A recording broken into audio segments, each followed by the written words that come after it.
Hello and welcome to Hispanic Pride, Orgullo Hispano, a bilingual podcast produced by the Miami-Dade County Hispanic Affairs Advisory Board in collaboration with community newspapers. Today, we're joined by Karla Fortuny, Vice President of Government Affairs for the FIFA World Cup 2026 Miami Host Committee and Chair of the Miami-Dade County Hispanic Affairs Advisory Board. We'll discuss her journey into public service, her leadership with the Miami-Dade Hispanic Affairs Advisory Board and Miami-Dade County's exciting role as a host community for the FIFA World Cup 2026. Karla, I am so happy that you're here. Griselle, thank you so much for having me. This is so exciting. Yes, we've been wanting to have you for a long time, but Yes. you've been so busy. Yes, the World Cup has been keeping all of us a little bit busy, but we're excited to almost be there.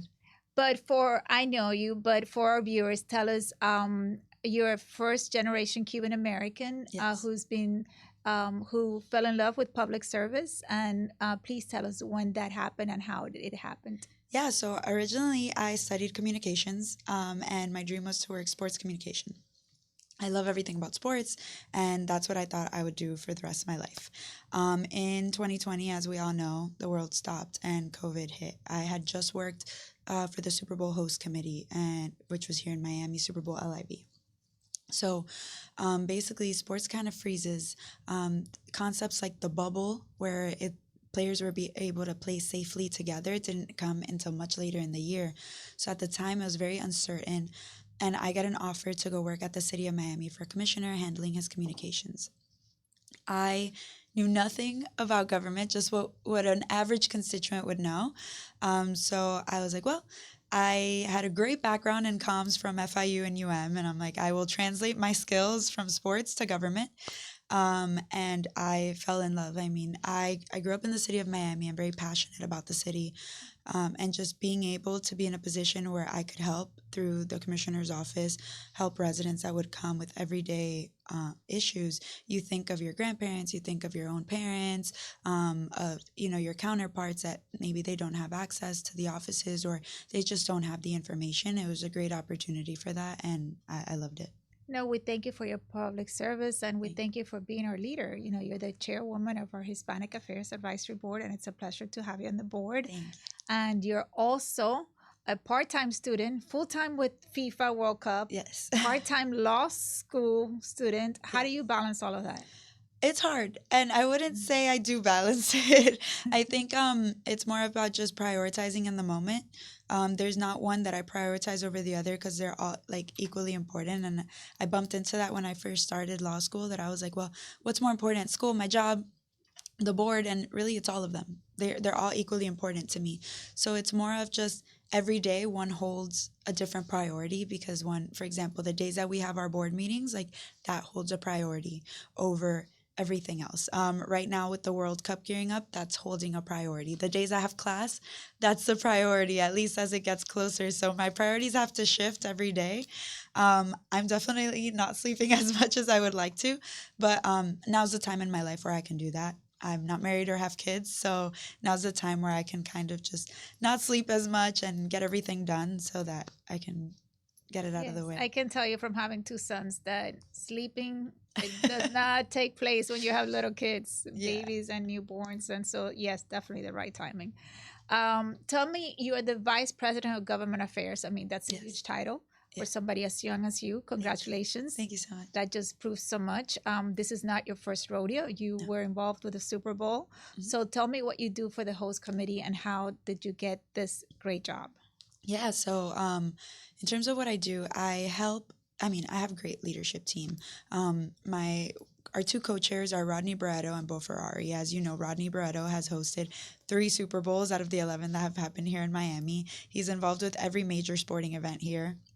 And then in terms of leadership that we have at the host committee, our president and CEO is Alina Hudak, who has an amazing trajectory working in public service. Our COO is Ray Martinez, who used to be a police chief. He's extremely involved with the community. So, I work with some amazing leaders. So it makes our jobs a little easier. But basically, I help them and support them in connecting with everything that's government affairs. So with all the different mayors, with the different commissioners, with the city managers, the county manager, at the Miami-Dade County level and at the Broward level. And it's the majority of the cities inside the city of, inside Miami-Dade County want to be involved with the World Cup somehow. So it's very busy, but it's really fun. So I get to interact with all 13 county commissioners and the mayor, and administration, which have been a blessing. They have been so helpful. We 100% would not be able to host this match or any of the 7 matches without Miami-Dade County, City of Miami, and Miami Beach. They have been amazing partners. City of Doral was our partner for our draw watch party. City of Coral Gables is where our headquarters is at. So really the community has really gotten together to support, and that's my job, to work with them and make sure that city dressing. I'm sure a couple weeks ago you started seeing our pole banners pop up, our wrapped buses, our wrapped trolleys. I help with all of that and the permitting, and really in general, anytime we've been at a commission meeting, whether it's for funding or for noise waivers or just any allowances, that's my job, handling the government affairs side and supporting Alina, Ray, and Rodney with everything. And I can echo those sentiments about Alina. Yeah. I worked with her many years in the county, and she's a great leader. We also worked together for a cause that we're both very passionate about, American Cancer Society, making strides. And just from watching her lead our teams, I learned so much from her energy, the way, I mean, she's just a great example, and anybody who's worked with her or for her is very, very lucky. I'm very lucky. Actually, at my age, she was county manager at Miami-Dade County. So I think that's a much bigger role than the one I'm playing now. So it's great to see, and to be able to learn from a woman that had such a high role at my same age. I'm definitely surrounded by some great leaders. Yeah, I'm talking about age. I could be your mom. So I'm very, very, very proud of the work you're doing. But please let us know about what the host committee is planning for all of us, because not all of us can afford to go watch the matches at the stadium. Yeah. So what are you doing for people, for the regular people, the masses? No, for the most important people, the fans. So the thing is, at the stadium, there's only 65,000 seats, and it's people from all over the world coming. So it is natural that not everybody's going to have a ticket for any of the matches. So we are doing a multitude of events starting this week. So this is a huge week. So I'm very honored to be with you today of all days, because in 3 days, we kick off the World Cup. The first match is in Mexico. But we are having a watch party here in Miami Beach on Loomis Park. We're going to have a watch party starting around 3 p.m. And at 7 p.m., we have a special guest performing for us, Carlos Vives, completely free and open to the public. All you have to do is register on a link, and it's more just to know how many people are going. It's for safety. But it's completely free. We hope to see everybody out there. It's right on the sand, so it's an amazing experience for the public. And that's our kickoff, right? From there, it's just World Cup fever all throughout. And then on Saturday, we open FanFest, which is in Bayfront Park. It's a 23-day fan festival where we will be airing 85 matches. It's going to be open. The hours vary, and you could go to our website, fwc26miami.com, or our Instagram, which is fwc26miami, and you can have the different hours for each day. But we're really trying to capture the most important matches, or the most popular matches for our community, which are, of course, when Haiti plays, when Brazil plays, when Colombia plays, Portugal, Panama, Peru. We're trying to get just the Uruguay gets 2 of them. Uruguay, yes, here in Miami. But something that's really cool about our Fan Fest is that we're airing matches, not just the ones here in Miami, but all over. So as you know, this World Cup is across 3 countries. It's across 16 host cities, 11 of which are in the United States. So it spans a pretty big timeline. So we tried to really get as many of the matches during FanFest. So, there's nothing like really celebrating with other fans instead of watching at home. FanFest is the perfect place where you know that you're going to be with your neighbors, with your peers. You can meet up with your friends. And I mean, It's a festival. There's going to be music. There's going to be performances. There's games for the kids. There's activities. And everything is at Bayfront, correct? Yes. And that's a great location because of the metro and the metro Yes. mover. And so it's very accessible from Kendall, from accessible. Doral, from anywhere that people could access. Yeah. And I read something about the hours being extended and that they want people to take public transportation 100%. Because to alleviate the traffic. Yeah, of course. And parking. We all know living in Miami, parking is not everywhere. So especially when you have so many people visiting us, right? Because it's not just our residents. I mean, we have people from all over the world that they're making Miami their home base for the World Cup because Miami is just the funnest place, and we're really lucky to get to host it here because so we jump on all these calls with the diplomats from all over the world, and they're all like, so what are you guys doing in Miami that we could go see? And their teams aren't even playing in Miami that we know of yet, but they're like, you know, we'd love to go and we'd love to enjoy with you guys. So that's a really great feeling. We really have tried to spread it out. So, for example, our concerts in Miami Beach, we just had a 3-day amateur soccer tournament in Miami Beach from Friday to Sunday.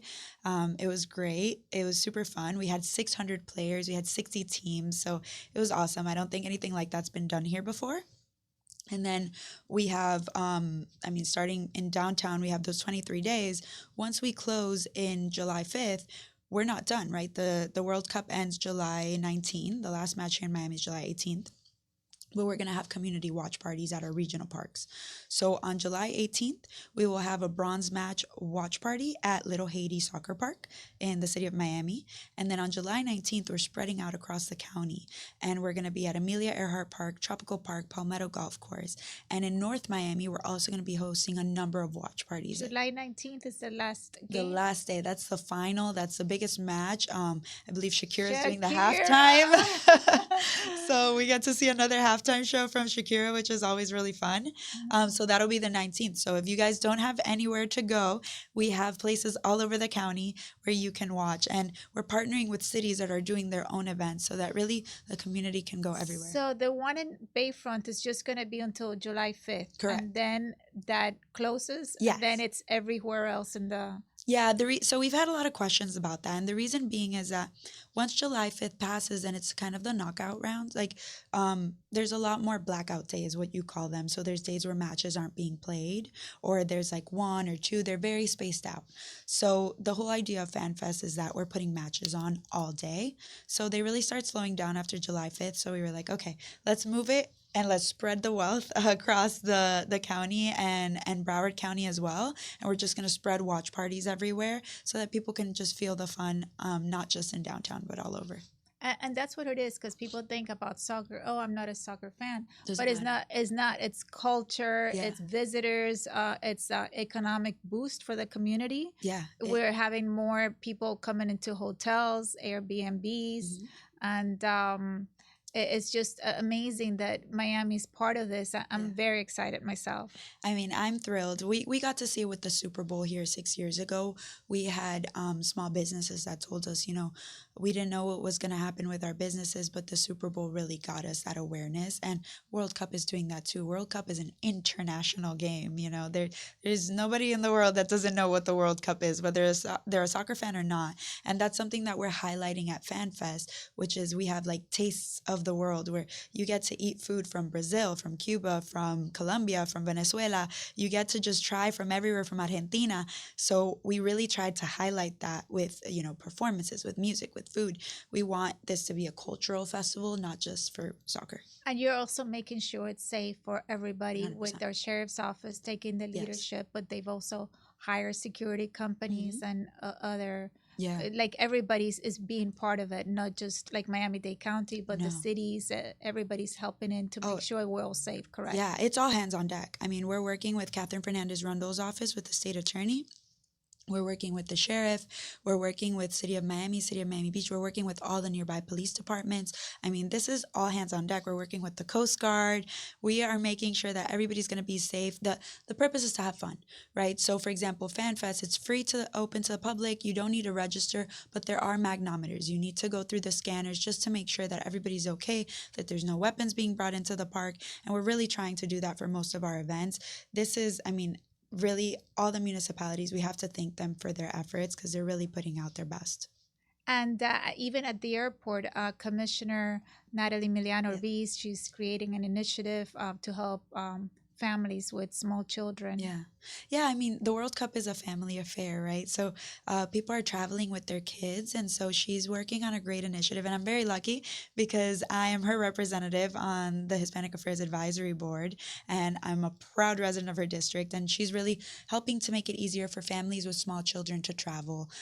She's having special lines made, and she's really making sure that families have the welcoming they deserve here in Miami. Yeah, I used to work with her. I mean, she led the sport for 12 Yeah. years. So we're very honored that she's assumed this role as being like the District 6 commissioner and 100%. that she's doing such a great job. Yeah, I mean, I'm thrilled to call her a friend and to represent her, and what she's doing for families across not just our district but our county is amazing.